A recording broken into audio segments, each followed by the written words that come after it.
আসসালামু আলাইকুম, সবাইকে স্বাগতম। প্রিয় শিক্ষার্থী বন্ধুরা, এইচএসসি হিসাব বিজ্ঞান প্রথম পত্রের যে দশম অধ্যায় সম্পর্কিত একতরফা দাখিলা পদ্ধতিতে সমাপনী মূলধনের পরিমাণ কিভাবে নির্ণয় করতে হয় সহজভাবে আলোচনা করার চেষ্টা করব। তো আলোচনায় আছে আমি মোহাম্মদ সিরাজুল ইসলাম। চলো শুরু করা যাক। প্রথমে ছক অঙ্কন করে নিলাম। আচ্ছা, সমাপনী মূলধনের নির্ণয়ের নিয়মটা একটু বলি। সমাপনী মূলধন নির্ণয়ের নিয়ম হচ্ছে সমাপনী সম্পদ মাইনাস সমাপনী দায়। বছরের শেষ তারিখের যে সম্পদ এবং দায় থাকবে ওইগুলির পার্থক্য। যতগুলি সম্পদ থাকবে আগে যোগ করব। যদি অঙ্ক 31 ডিসেম্বর তারিখের হয় তাহলে ডিসেম্বর 31 তারিখের যত সম্পদ থাকবে যোগ করব, সেখান থেকে সব দায় বিয়োগ করব। যেমন আমি এখানে দেখিয়ে দিচ্ছি। মনে করি সম্পদ, আমি এখানে কিছু কাল্পনিক সম্পদ লিখছি।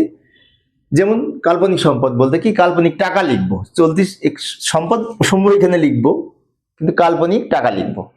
যেমন মনে করি নগদ তহবিল আছে 25,000 টাকা, আমি কাল্পনিক লিখলাম। নগদ তহবিল, ব্যাংক জমা, দেনাদার বা মজুদ পণ্য, প্রাপ্য হিসাব মানে দেনাদার, তাই না? এগুলো তো সব সম্পদ। তারপরে প্রাপ্য বিল, আসবাবপত্র, যন্ত্রপাতি, দালান কোঠা, বিনিয়োগ, এগুলি হচ্ছে সম্পদ। এই সম্পদ প্রারম্ভিকও থাকতে পারে, সমাপনীতেও থাকতে পারে এই একতরফা দাখিলা পদ্ধতির অঙ্ক করার সময়। কিন্তু আমরা সমাপনী মূলধন যখন নির্ণয় করব তখন সমাপনীতে যেগুলি আছে সেগুলি লিখব।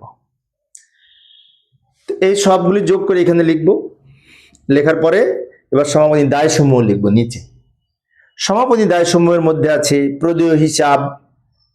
আমি টাকা কিন্তু সব কাল্পনিক লিখতেছি বোঝানোর জন্য। প্রদেয় হিসাব মানে কি, পাওনাদার, তাই না? প্রদেয় বিল বা প্রদেয় নোট, ব্যাংক জমাতিরিক্ত, বকেয়া খরচ, ব্যাংক ঋণ ইত্যাদি।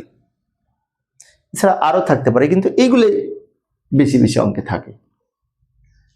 এই যে সম্পদ সমূহ যোগ করে এখানে লিখেছি, দায় সমূহ যোগ করে এখানে লিখব। এবার এই সম্পদ সমূহ যোগফলের সাথে দায় সমূহ বিয়োগ করে যেটা থাকবে সেটা এখানে লিখব।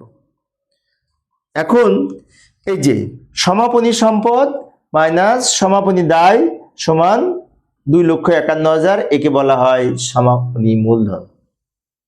সমাপনী মূলধন সম্পত্তি ও দায়ের পার্থক্য, সমাপনী সম্পদ ও সমাপনী দায়ের পার্থক্য। তো প্রিয় শিক্ষার্থী বন্ধুরা, এই ছিল আজকের আলোচনা। আমি শিক্ষার্থীদের অনুরোধে অল্প অল্প করে আলোচনা করি যাতে শিক্ষার্থীরা বোরিং ফিল না করে। পরের ক্লাসগুলো দেখার আমন্ত্রণ রইল। খোদা হাফেজ।